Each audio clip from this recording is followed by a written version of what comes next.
Hello বন্ধুরা, সবাই কেমন আছো? আশা করি সবাই ভালো আছো। আজকে যে বিষয় নিয়ে আলোচনা করবো সেটা তো তোমরা থাম্বনেল দেখে বুঝে গেছো অবশ্যই, যে মানুষের আয়ু কিভাবে বাড়ানো যায়। বর্তমান সময়ে আমরা মানুষ দুনিয়ার পিছনে এত ব্যস্ত হয়ে গেছি, এবং ব্যস্ত হওয়ার মূল কারণটাই হলো নিজেকে কিভাবে সুস্থ রেখে নিজেকে কিভাবে একটু বেশি দিন দুনিয়াতে বেঁচে থাকা যায়। এটা প্রত্যেকটা মানুষেরই কিন্তু একটা মনের আশা। কিন্তু একটা সত্য কথা আপনাদেরকে বলি, দুনিয়ার পেছনে যে যত বেশি ছুটবে তার আয়ু তত বেশি শেষ হয়ে যাবে, মানে সে তত তাড়াতাড়ি মারা যাবে। এই বিষয়টা বুঝতে হলে আজকে আমাদের সঙ্গে পুরো ভিডিওটা দেখবেন। অবশ্যই আপনাকে এই বিষয়টা বোঝাতে পারবো।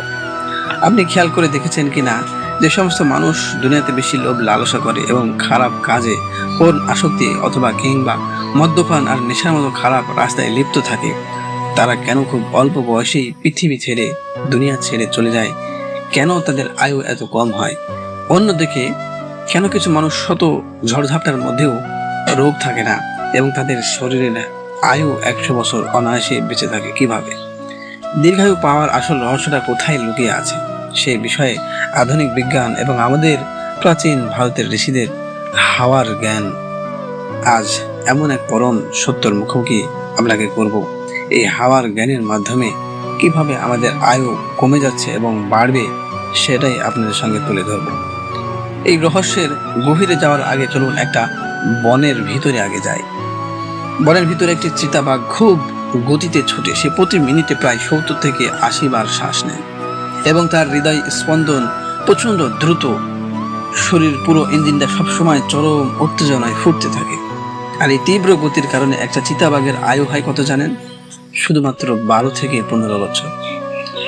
এই বনেরই অন্য প্রান্তে আমরা যদি চোখ দেখি, সে জায়গায় দেখবেন একটা কচ্ছপ খুবই ধীর গতিতে হাঁটা চলাফেরা করে এবং সে প্রতি মিনিটে মাত্র 4 থেকে 5 বার শ্বাস নেয়, অক্সিজেন নেয়।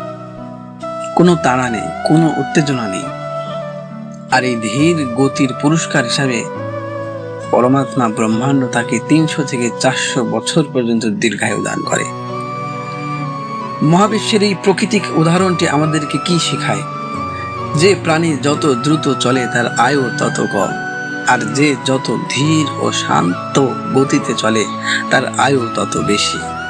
আমরা মানুষরা সাধারণত আমাদের আয়ুর হিসাব করি ক্যালেন্ডারের পাতা গুনে গুনে। কেউ মনে করে আমি 60 বছর 70 বছর বর্তমান সময় হিসাব করছে, কেউ বলে 80 বছর আমরা বাঁচব। কিন্তু পরমাত্মা এই ব্রহ্মাণ্ড বা প্রকৃতি আমাদের বয়স হিসাব কিন্তু ক্যালেন্ডার দেখে করে না, অঙ্ক দেখে হিসাব করে না।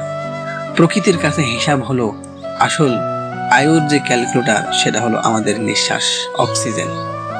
প্রকৃতি আমাদের জন্মলগ্নে বছরের কোনো ফিক্সড সার্টিফিকেট দেয় না, বরং একটা নির্দিষ্ট পরিমাণের অক্সিজেনের বা শ্বাসের পুঁজি দিয়ে পৃথিবীতে পাঠায়। খেয়াল করে দেখেন, আপনি যখন দুনিয়াতে এসেছেন প্রথম কাজ আপনি শ্বাস নিয়েছেন। আপনি যখন দুনিয়া থেকে চলে যাবেন আপনার শেষ কাজ হবে শ্বাস ছেড়ে দেওয়া। আপনি দুনিয়ার পিছনে যত লোভ লালসায় অন্ধকার হয়ে ছুটবেন, তত আপনার হৃদয় স্পন্দন বাড়বে আর তত দ্রুত আপনার ভিতরের শ্বাসের পুঁজি ফুরিয়ে আসবে এবং আপনার মৃত্যু তত তাড়াতাড়ি এগিয়ে আসবে। এখন আপনার মনে প্রশ্ন জাগতেই পারে, তাহলে কি আমি জীবনে কোনো ছোটাছুটি করব না? পরিবারের মুখে অন্ন তুলে দেওয়ার জন্য কোনো মেহনত করব না? জীবন চালানোর জন্য মেহনতের প্রয়োজন অবশ্যই আছে, তবে তা ততটুকু যতটুকু আপনার জীবনকে সুন্দর ও স্বাভাবিক রাখতে যথেষ্ট। প্রয়োজনের অতিরিক্ত লোভ যখনই আপনাকে তাড়া করে নিয়ে বেড়াবে, তখনই আপনার শরীর নামক গাড়ির ইঞ্জিনটা ওভারহিট হতে শুরু করবে এবং আপনার হৃদয় স্পন্দন বাড়বে, আপনার অক্সিজেন ফুরাবে বেশি। একটি সুন্দর মনস্তাত্ত্বিক গল্প দিয়ে বিষয়টি আরো সুন্দরভাবে বোঝা যায়। এক মহান রাজা ছিলেন, তিনি সারা জীবন শুধু সম্পদ আর রাজ্য জয়ের পিছনে চিলড্রেনের মতো ছুটিয়ে বেড়েছেন। সারা জীবন তিনি মাত্র 3-4 ঘন্টা ঘুমাতেন, সবসময় যুদ্ধের চিন্তায় অস্থির হয়ে থাকতেন, অনিয়মিত জীবনযাপন করতেন। মাত্র 45 বছর বয়সেই তিনি এমন এক রোগে আক্রান্ত হয়ে গেলেন যে তিনি আর সোজা হয়ে দাঁড়াতে পারলেন না। একদম মৃত্যুর শয্যায় যখন তিনি পৌঁছায় গেলেন, তখন এক পরম জ্ঞানী সাধুর সঙ্গে দেখা হল। রাজা কাঁদতে কাঁদতে বললেন, গুরুদেব, আমার এত সম্পদ, এত বড় রাজ্য, কিন্তু আমি তো এগুলো ভোগ করার সময়ই পেলাম না। ঈশ্বর আমার সাথে এত অন্যায় কেন করলেন? সাধু তখন রাজাকে প্রসাদের বাইরে প্রাসাদের বাইরে একটি বিশাল বটগাছের দিকে ইশারা করে বললেন, রাজন, এই গাছটির দিকে তাকাও। এ কোনোদিন কোনো রাজ্য দখল করার জন্য, লুটপাট করার জন্য ছুটেনি। এ শুধু মাটির গভীর থেকে ততটুকুই রস সংগ্রহ করেছে যতটুকু তার জীবনকে বাঁচানোর জন্য প্রয়োজন। তাই আজ 500 বছর ধরে সে শান্তিতে বেঁচে আছে, আর তুমি মাত্র 45 বছরেই তোমার ভেতরের সমস্ত জীবন শক্তি বা হাওয়া ফুরিয়ে ফেলেছ। এজন্য তোমার আয়ু শেষ হয়ে যাচ্ছে ধীরে ধীরে। আধুনিক চিকিৎসা বিজ্ঞানও কিন্তু আজ আমাদের এই ঋষিদের এই প্রাচীন জ্ঞানকে পুরোপুরি সমর্থন করছে।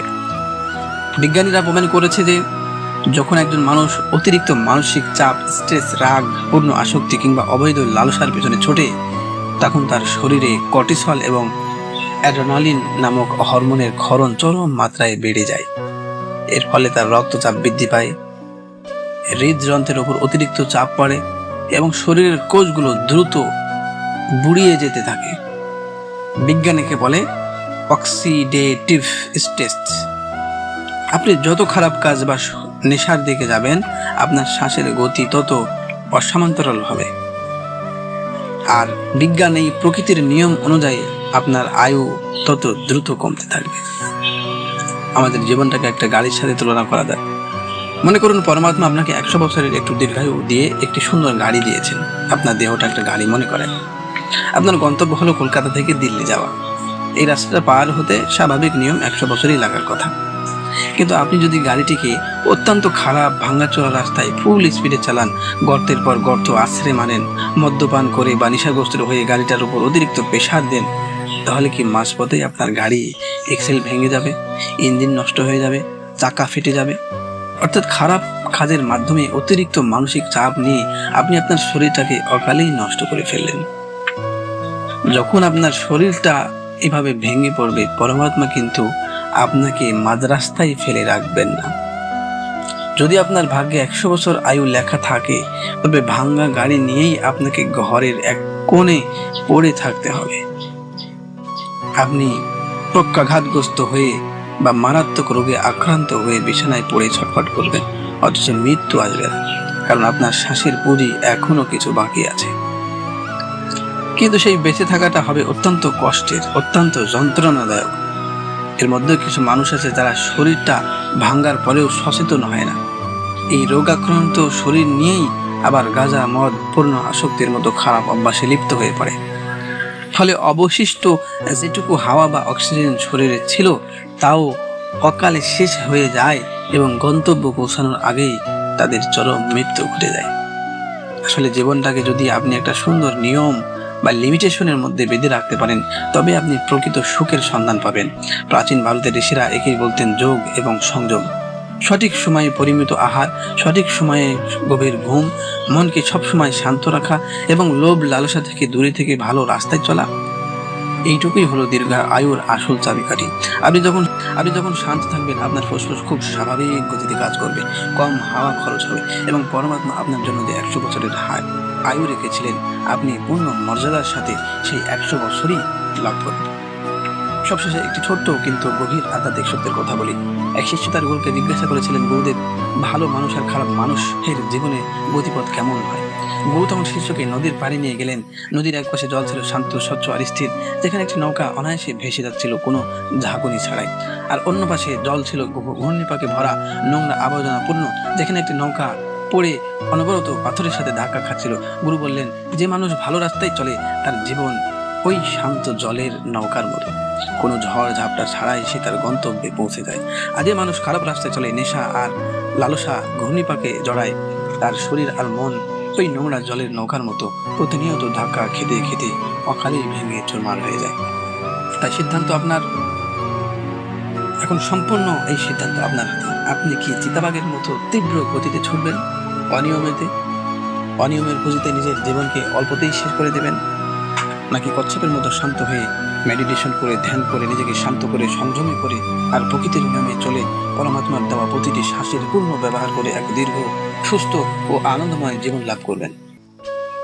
শরীরটাকে ভালো রাস্তায় চালান, মনকে পবিত্র করুন, দেখবেন পরমাত্মা ঈশ্বর দীর্ঘায়ু আপনার হাতের মুঠোয় দিয়ে দেবে। ভিডিওটা যদি আপনার মনের ভিতরে সামান্য পরিমাণ নাড়া দিয়ে থাকে, তাহলে অবশ্যই লাইক, কমেন্ট করে আমাদের পাশে থাকবেন। ভিডিওটা সম্পূর্ণ দেখার জন্য আপনাকে ধন্যবাদ।